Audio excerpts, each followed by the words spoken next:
Welcome to the Productivity Podcast. Today we're going to be talking about the psychology of communication, and we're joined by Phil Adcock. Hi, Phil. Hi there, how you doing? Yeah, good, thank you. You well? Yes, very well. Good. So, Phil, you are a consultant, author of Master Your Brain book, amongst others. I think you had some amazing sales of that one, so we'll pop a link when we publish the podcast. And you told me that you make it easier to like and buy different brands is your kind of mission. Is that right? That's correct. Using behavioral science and psychology. So if you give any specific subject, I'll make it easier for your brain to think about that subject. What your brain then does is misattributes the ease of thinking with liking it more. It's as simple as that. So how did you arrive at doing that, Phil? What's your work background? Oh, I'm getting on now. So many years ago, I worked for a big retailer, and I was buying lots of shopper research, consumer research. And frankly, I thought a lot of it was rubbish, if I'm being big-headed and arrogant. So me and some psychologists went out and started our own company, studying what people really do in stores, as opposed to what they say they do. We went beyond platitudes and interviews and looked at reading people's facial expressions, their body language, their actual behavior in store, and then making changes in store to alter their behavior and ultimately their purchasing activity. Done that for more than 20 years now. Very lucky to have worked for 62% of the top 100 brands in the UK and applied my wares in 28 countries. So it seems to work. Been an amazing journey then. Sounds like you've had some good travel and I'm sure you've seen some interesting things, and hopefully we'll hear some of those stories today as we get into the detail. Yeah.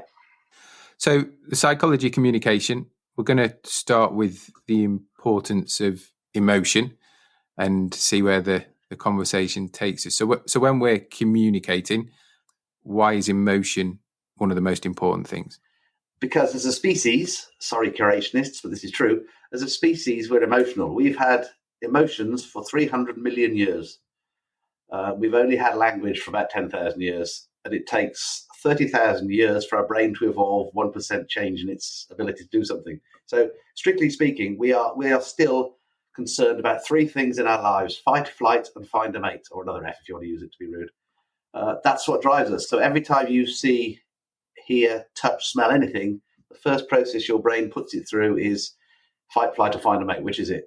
And emotions are 3,000 times faster than rational thought and 24 times more persuasive. So it's just wrong to go down the rational route of trying to communicate with humans. Humans aren't rational, they're emotional.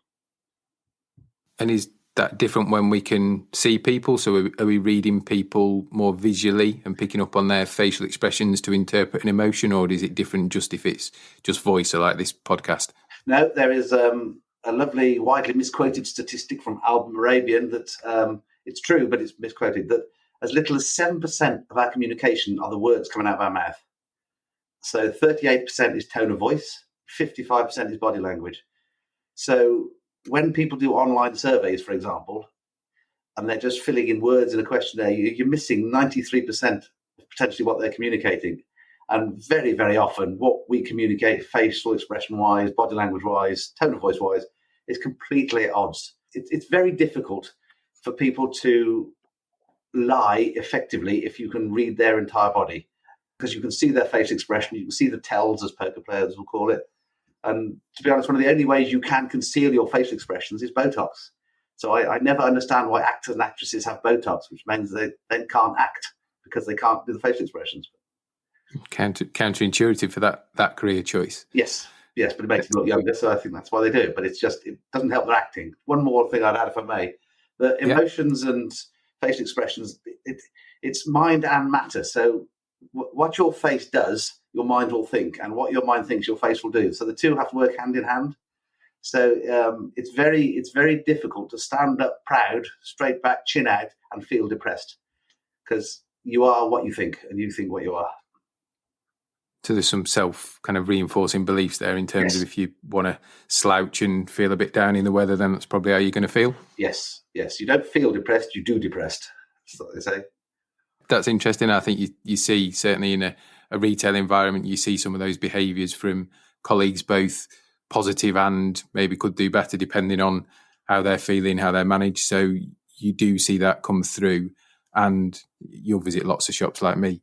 You do get a sense of a feel for how the team feels in shops, and that comes through in their behaviours. And clearly, you see somebody normally before you speak to them. So I'm always looking for those signals, if you like, or when I'm in a shop, you kind of walk out and think, yeah, that feels like a well-run shop, and you get that vibe or that just feeling because, like you've worked in retail, so that must be all that piece around the visuals of the emotion coming through, because you clearly don't speak to everybody in every shop. That's right. We've done work measuring emotions in stores, in different parts of stores. We've measured people's emotions in around 50 different locations in different supermarkets, and pretty much without fail, the bits of the store that people like best are where they come into contact with other people. It's the deli counter, it's the checkout, and it's the information desk. We like being with other people. It's what our species is on this planet to do. It's interesting in terms of deli counters, because clearly as part of lockdown, that whole bit was closed. So it's one of those points of interaction that disappeared. So it'd be interesting to see when and if they come back, or it's just a different style. So I think, I've been having conversations just starting now. I don't know what you think about this, that I honestly believe that the grocers in particular are realizing very slowly that post this pandemic, the stores are incredibly wrong. I agree. I think there's a number of retailers that we've worked with and continue to work with, which have a store of the future concept, if you like, and they've been working on that for, well, it's a continual thing. I think when they go back to those thoughts on there, it's so wrong that you almost have to start again, because it's iterations on current, not a revolution. So it's evolution of current, not a revolution. And actually, I think we may end up in a revolution of how you design a store. I think you're absolutely right. I mean, I did something the other week, and supermarkets have been about since about the 1930s with Piggly Wiggly and the likes in America, and they've evolved to where they are now. And this is the first time since the supermarket was invented that we've had the chance to say, if we started again, what would it look like? Everything from layout, flow, number of checkouts versus self-checkouts, or actually do you have any checkouts and everybody does it on their own device? There's a whole different level of thinking about interaction with people, products, and tech. And I know people talk about touch points, but touch points is going to be a big thing, because the more you touch, the more chance you've got of passing something or spreading something. And that's, I don't think, ever been a consideration, but I think will be in lots of future design stuff, ease of cleanliness. I think you're right. Tesco say that suddenly sales of packaged veg has gone back up. People don't want loose veg. And my favourite example at the moment is food to go. It used to be so many office workers went and got their food to go every day, their lunch from the supermarket. And you saw just last week, Deli Foods, big sandwich makers, got 2,000 redundancies. That category is completely overspaced now. What people want now is, what can I cook for my lunch while working from home, which is filled pastas, fresh soups. It's changed. And whereas the supermarket's been fantastic with the supply chain during the pandemic, I think that every day that goes by, they're missing a trick with this. So in terms of this whole emotion thing, that could be, and I assume is backed up by images versus words. So our brain behaves differently with an image, or has different thoughts, I suspect, than words. Yeah, I mean, I've done lots of research over the years on images versus words. And the first thing I'd say is that they've quantified now that our brains process images 14 times faster than words. Wow. So if you want to get people's attention, you don't use words. There's another thing, that more science, that says our peripheral vision can't actually read. It's blurred and black and white. So when we're going along, if you're driving your car in the rear view mirror, you don't drive along looking at the rear view mirror, but if something happens in it, you look at it quick, because your peripheral vision is constantly on the lookout for fight, flight, to find a mate. So that's how you get people's attention in the shop. You use images. Hanging signs should be images. Floor graphics should be images. They're much more effective than words, for those reasons I just gave. So it's a point a lot of people miss. You've only got to walk around the stores and see all the words printed everywhere in all sorts of places that often aren't effective, because people don't look there and so don't read it. And colour must have a big impact in those images. They do, but the colours are an interesting one. Personally, I'd say it's contrast more than colour. So to give an example, we all know sale signs as red on white or white on red, because they're the two colours that contrast most strongly on the eye. They hurt our eyes, basically. That's why we look at things that are red and white. Some of the retailers, no names, have gone down red and black sale signs because they can only print one colour on the red background, so they can give the stuff to the stores they can print. It's 50% harder to read, and we know that sales drop like a stone when you do that because it doesn't do the same colour. Colour contrast doesn't work, so people don't associate it with value the same way. There's other stuff that blue is seen as new now, but a lot of these colours are to do with contrast more than the actual colour, in my opinion. Yellow seems to be more kind of final clearance, and then green potentially for new lines. There seems to be a whole pattern of colour themes, if you like, or contrast themes to signal different propositions before you've even read the words. Yeah, and we did a piece for a pharmacy chain, and they put a new pharmacy counter in a supermarket, and it wasn't doing very well, and it came down to the colours. What they'd done, they'd used yellow and black to frame this counter to say it was very different to the rest of the store. Unfortunately, it was the yellow and black that they use on electrical warning tape saying keep off. So they were consciously telling shoppers to keep away, keep off. And so when we changed that colour scheme, the footfall went straight back up again. That's all it was. And so off the back of that, I'm always quite surprised that one major supermarket keeps going with yellow and black special offer tickets. I just find, and especially now that the coronavirus signage has all been yellow and black, it's got to be a negative connotation. Your brain must end up with lots of friction. So there must be lots of contrasting things going on in the brain from a communication point of view that we've got to try and work out. Yeah. What things would you say are common that you've seen in terms of that gives us a dilemma, if you like, with the messaging? There is, I'm not boasting, I have a database of 1,500 different things that you could check to see how efficient something is in a store. And so, for example, if you look at special offers, we all are familiar with special offers, be it free, 3 for the price of 2, whatever. There is so much psychology that you can put into that people just don't bother with. To give some specific examples, if you make the pound sign half the size of the number next to it, people will think it's cheaper and better value if the pound sign is as big. I know it sounds stupid, it's the way we behave. If you put the pound sign and the price, the now price, bottom left, people think it's cheaper than if you put it top right, because bottom left is sinister and cheaper. That's what the brain does. So the in-store communication, there's an absolute wealth of opportunity for just unbelievably cheap, if not free, wins. So there's a massive link to how we look and see to how you should plan your sale, promotion, point of sale. Yes. Yeah. I mean, and you can there's 2 ways of looking at that. So if you see on a store entrance, no dogs, no children, no eating, no food, it tells you no, so you don't want to go in, let alone buy anything. So we're constantly priming ourselves for the messages we see for what happens in the next 18 to 20 seconds of our life. So the reason the supermarkets start with often the fresh fruit and veg is because it's healthy, it's fresh, it's good for you, it's colourful, it's not too expensive. So our brains think that's the same for the whole store. That's why they do it. Things are changing now with the current situation. I'm not sure whether they might start leading with soap and bleach soon to say they're cleaning their bills. What happens too often is that a category team, a buying team, will do something within corporate guidelines, but they're not understanding the mindset of the shopper as they get to their part of the store, and they've been primed by something else.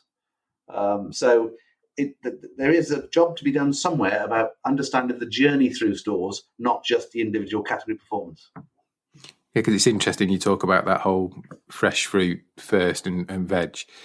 I don't know when it was, must have been a good 10 years ago. I think one of the supermarkets used to pipe in fresh bread smell as you walked in. They still do. The acid test, that one, there's another supermarket chain, I won't name the name, but they're based in Bradford. You will smell fresh bread at 4:00. They stop baking at noon. So clearly that's being pumped in. But that's been done in other categories now. And for example, some sports stores pump in the smell of freshly mown grass. We did some research where we pumped the smell of chocolate into a store and got amazing results in terms of the performance of that category while the smell was being pumped in. And yet when we spoke to 200 shoppers, not one said they smelled what we were pumping in. So it's a powerful scent smell, very powerful. Although I suspect you could overload it, so again, confuse the brain with lots of different smells at the same time, or can it cope with multiple things?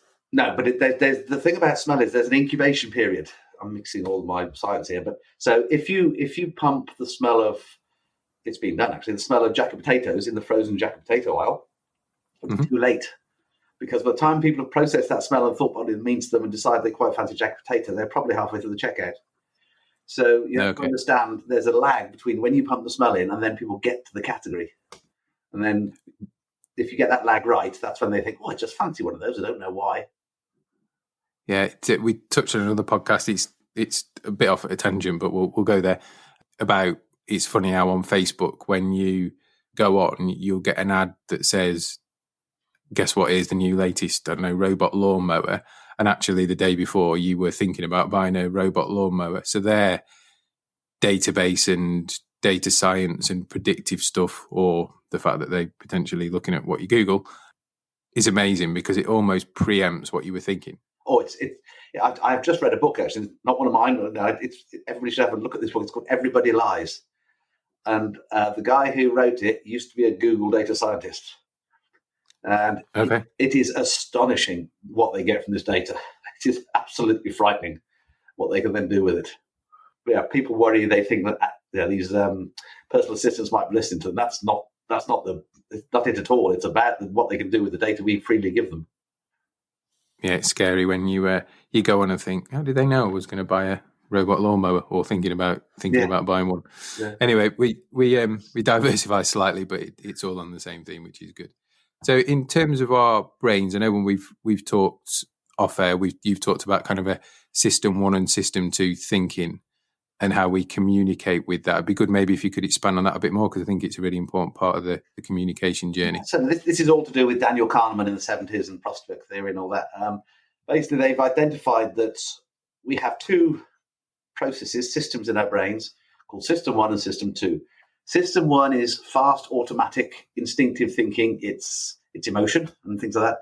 System 2 is much slower, more deliberative. It's the part of the brain that's managed by the prefrontal cortex. That's the bit of the brain we have that animals don't have. And there's some new science now, and they're saying that the only difference between our super brains and those of animals is our System 2 can come up with an excuse why we just did something stupid, whereas animals will just keep doing it. Naturally, we want to function on System 1. Our brains are lazy. They don't want to think. So you give it the path of least resistance, it'll take it. If you want people to repeat purchase your product over and over again, you want no System 2 activity. System 2 is literally stopping and thinking. And as the phrase goes, we buy emotionally and justify rationally. In other words, System 1 spends the money. System 2 gives an excuse why we spent it. So images are System 1. Emotion is System 1. Prices and cost per 100 grams is System 2. Lots of rational claims are System 2. This Hugo Boss belt will get you laid is System 1. So it depends. What people don't seem to focus on is which brain they want to talk to with their messaging in store. Yeah. So System 2 must have a real job then when I'm stood in front of the biscuit aisle and I've got 10 different types of chocolate digestives, all at different prices. That must go into overload then so how do I rationalise which one I want to buy? Your brain uses things called heuristics, which are shortcuts. So there's a famous experiment about jam, where when they had 6 jams on offer, a certain proportion of people bought. When they increased it to 30 jams on offer, 24 jams on offer, far fewer people bought because the choice became too big. What your brain will do when you're in front of 10, 50, 100 different chocolate biscuits is it'll try and come up with a shortcut to reducing that choice. The easiest one in a supermarket is it'll look at the ones on special offer. So if in the 10 brands of chocolate biscuit, there's 2 on special offer, you look at those as a Cadbury one and a McVitie's one. Oh, I've had those. They're all right. I'll have that one. So you've taken the 10 down to 2 and then made a choice between the 2. That's often, this is counterintuitive, special offers don't need any offer. They just need to call out the product so you can help people reduce this choice. We famously, to digress again, did a piece of work looking at canned lager. And we were analysing people's behaviour, what they were buying, what they were touching and picking up. And in one particular store, Stella was doing really well. And when we looked at the data and worked it all out what was going on, the reason it was doing well is because it had a unique shelf-edge barker in front of it, what looked like a promotional sign. And the message on this particular barker was, thieves will be prosecuted. But because it was unique, people focused in on it and said, oh, I'll drink that, we'll do it. They didn't even read the message. when one more, sorry to go on about this, is when you look at multi-buys, 3 for 2, 4 for 3, 10 for 10, whatever it is, it's amazing how many people don't buy enough to qualify for the multi-buy. I think from our data over the last 10 years, the average is about 70% of people don't buy enough to qualify for the multi-buy. That shows how much we don't read the signs. My background's boots and clearly famous for 3 for 2. And I remember there was always conversations about the cashiers. Sometimes the transaction's taking longer because they were forever telling people, you do realise you've got 2 of those, so we'll give you another one. And then they trot off back and get it. So yeah, you're absolutely right with them. People understanding those messages, especially when it's quite a broad 3 for 2, so it's across a whole category rather than Christmas shop. just on these vitamins. That's really interesting, the points about the kind of sign and the Stella and stuff, because lots of organisations are either going back to or have come away from this kind of good, better, best mentality. So taking away this vast swathe of choice and having an expensive one, a middle price one, and a cheap one. And that's really interesting because I find that much easier to shop personally. It is one of the lesser known reasons for the success of the discounters. If Tesco and the like are selling 40,000 SKUs in a store, Aldi and Lidl are selling 4,000 SKUs. You haven't got 200 coffees, you've got 4. So your brain can cope. It's actually much easier to shop mentally. So it's not all about the price. And is there any correlation with what shelf the product's on? Because again, back to my boots world, we did lots of research on is something on the bottom shelf which potentially sells less than something that's at eye level, et cetera, et cetera. Yeah, there's an old adage, isn't there, as you all know from boots, that eye height is buy height. It's not strictly true. It's between eye and waist because that's the easiest to reach out and grab. But again, going back to what we were saying about vision and things, how we look, it's easier to see what's directly in front of you than look up or look down. And especially if you think in stores like supermarkets or beauty stores, when it's aisles with shelving in, it's very hard to see what's on the bottom shelf unless you bend down and go to it. So with your lazy brain, if that one at eye height happens to be the one you're familiar with, you're happy with, and you can afford it without worrying too much, then you'll just buy it. People love to say they're savvy shoppers. All my evidence says that most shoppers aren't in any way savvy at all. So how does all of that play into then, if we take the supermarket example where I do it online, does my brain behave differently? Is it more active? Is it just lazier because I load in last time's basket? We've done quite a lot of research looking at online shopping because there's some challenges coming down the track which people haven't seen coming yet. In that they say that I think it's more than 70% of purchases from an online grocery store come from the favourites basket. So it's all about getting your product in the favourites basket, then you just repeat purchase that. The big challenge coming down the track is how do you get NPD away online? Because people don't experiment and try different things. And online is, if you think of the iconic Coca-Cola bottle, we'll use that brand, it's got lots of emotional value to it, its shape, its weight, its glistening glass, and all the other things. You take that product on a shelf in a supermarket and turn it into a 25mm thumbnail image, all its emotional branding vanishes. I know people like Unilever are doing work on hero imaging, but that's more about the textual information on the pack. For years, products have done lots of work making their brand stand out and emotionally appeal on shelf, and they think a 25mm square thumbnail will do the same thing. The supermarkets will then say, well, you can have a product page, but our research shows that more than 90% of purchases from a supermarket don't involve a visit to the product page. So that's just not doing anything. Big challenge online, big challenge. It's one of those classic things where if you said, if I'm going to start online today, what will I do? It'll look nothing like it looks at the moment. It'd be interesting if we ever get into that world of augmented reality or 3D where you can start to bring that to life on the screen or even make it jump out of the screen because you then, I assume, get some of those gains you get from physically being in the location. Yeah, and there's so many different things that I know we're sort of talking about. There's so many different things that go on in our brains and our bodies when we're shopping that we don't even realise. So, for example, in our own studies, 23% of people buying shower gel smell it before they buy it. A lot of people don't even realise they've done it. I do that, yeah. People pick up products to feel the weight. Going back to the old days, you'd open CD drawers and microwave oven doors and see what the quality felt like. All this stuff you can't do online. So you're forcing people to shop visually with a tiny bit of sound, whereas what we want to do as a species is use all our senses because it's how we're wired. There must be a real benefit for retailers communicating to their customers and using all the kind of psychology of this communication. Those small marginal gains must make a massive difference. Yeah, I mean, I think one of the challenges we have at the moment, specifically at the moment, is a lot of people are worried about their jobs. We've had it, to be honest, we've had corporate cowardice, as I call it, for probably 7 or 8 years now, since the 2008 crash, whenever it was.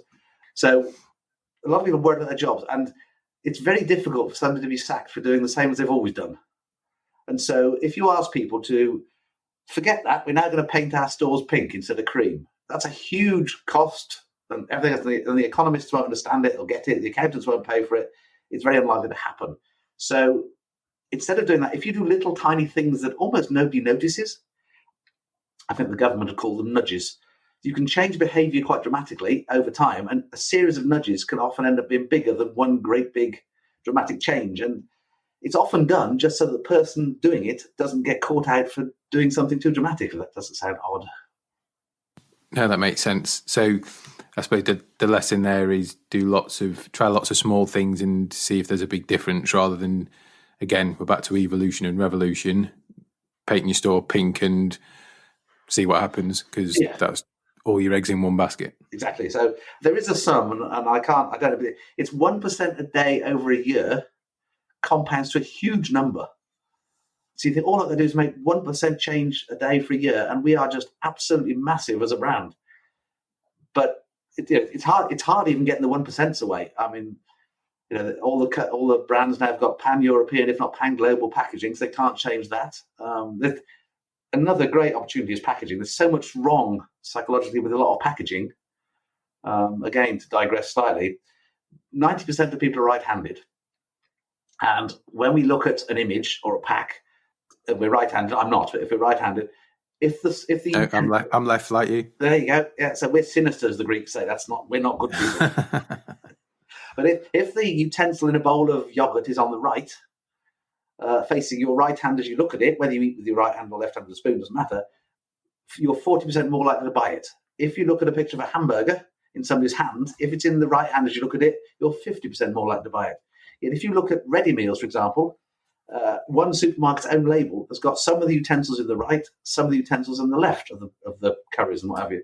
Can't be right. They're not both correct, but they don't seem to see this and test it. And I really don't know why, because the big reward is so easy to get. Fascinating. Well, left-handed, I struggle with scissors and all those types of things that generally left-handed people do. So it feels like it's a relatively right-handed biased world, but it is. Yes, it's for all those writers. We have to. And to be honest, I like you, I'm left-handed, and I do tell my clients, ignore us left-handed. If you can please the 90%, that'll do. Yeah, we'll battle through. We'll battle through. Well, on that point, Phil, I mean, fantastic chat. I've learned a lot, and it's made me really think. And when I go into certainly a supermarket next, I will be looking around and hopefully shopping it slightly differently, although I'm sure my brain will do lots of things that I can't control. But I've learned a lot. If people want to learn more, where's the best place for them to contact you? www.adcotsolutions.com. Brilliant. And you're on LinkedIn as well, so they can check you out on LinkedIn? Yes, I try to publish 2 articles a day on LinkedIn because psychology is quite a long way behind economics at the moment in people's thinking generally in business. The only way to sort of get people to think about it is to show them examples. So I constantly try and show examples online of what people's brains do. And when you get a client say to you, my husband does that or my wife does that, you've got them because then they understand it. Awesome. One final question that we're asking everybody that comes on the podcast is, what's the best bit of business advice you've ever been given? Best bit of business advice I've ever been given is keep experimenting until you get the result you want. So if you try and fail, you haven't failed, you just got a different result. So I think is it Colonel Sanders went to 900 restaurants before he got his first order for any chicken. Dyson did 1,200 prototypes before he got a vacuum cleaner that worked properly. Edison made an awful lot of bad light bulbs before he made one work with a light. So too many people give up. They'll try one thing and say, it didn't work, I'm going to do something else. It's not that. Keep going. Keep going, because the answer's there. That's really good. Yeah, perseverance is key, because otherwise we wouldn't be switching on the lights, like you say, or not that I've got any hair. I wouldn't be drying my hair with a Dyson hairdryer, not vacuum cleaner. I think I'd rather be you. I've got lots of hair. I can't get it cut at the moment. I'm starting to look like a 1970s rock star, an old one. I really appreciate your time, and thanks for coming on. We will post links to your website and your LinkedIn page when this goes out, so people should reach out and find out more. Thanks, Phil. Simon, it's been a pleasure.